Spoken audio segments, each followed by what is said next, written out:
Tache mauche, ena tianue banoki anumi somo, wabada kuno zanglame fifosi, dahiho, dei bonunde, lobano de hoha mau, lobono hodae, lobono inu klome, mena hanulo darasi wema, ta tantongo, hirame atongo, elo yiwela somo 8 verset 5. Emi wando, uno kambia yende da, ete beto kai, bo anoke yani somo, beto na wahan kwedo popo won, aniwe bo anon lebeni, anahunu bona koda hami, anoto mau, undokunwe, banoki anu bete, lobono lebeni mitam, Jésus Christ sin kame, ami, undegbe, do unkui beto pao, akpaje mau towa imi, beto sin zamia, Jésus sin kame, ami, undegbe, do untu akuno Jésus Christ tondo uche, babesiegbe ha, beto debu naso sin doya anumi ha, ami, fidebu de iya, nande kigo mauton khle, bawaziza mauton, enanoton sin bezantieme, ami, besiegbe, do nukon yiwe, go sin kigo devome bia devome, bo azoyin azo zifruton, do bezantieme lobo wulala ile, binaje wecho, lobo ble do Jésus sin kame, ami, besiegbe, kakasoyo, ungbe, do bezantie kusune bezone lobo namno bla, unu betole o, do Jésus Christ sin kame, ami, amano betene bede, loba melamo ena jro nu yuwache, hoche dida, awala chele,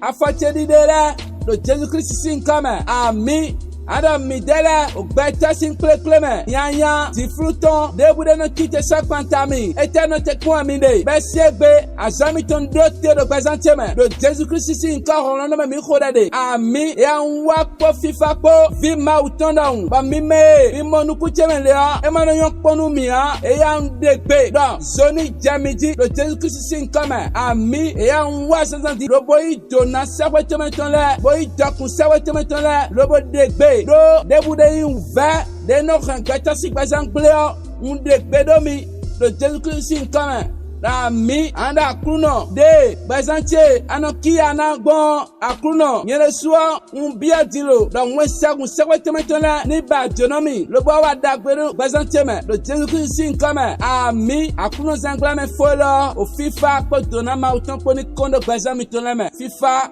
ni tue kakasoi ami kodelo lo bo mahame hin wanale nu elo ni ho bena wa dagbenu ye enade kunu ami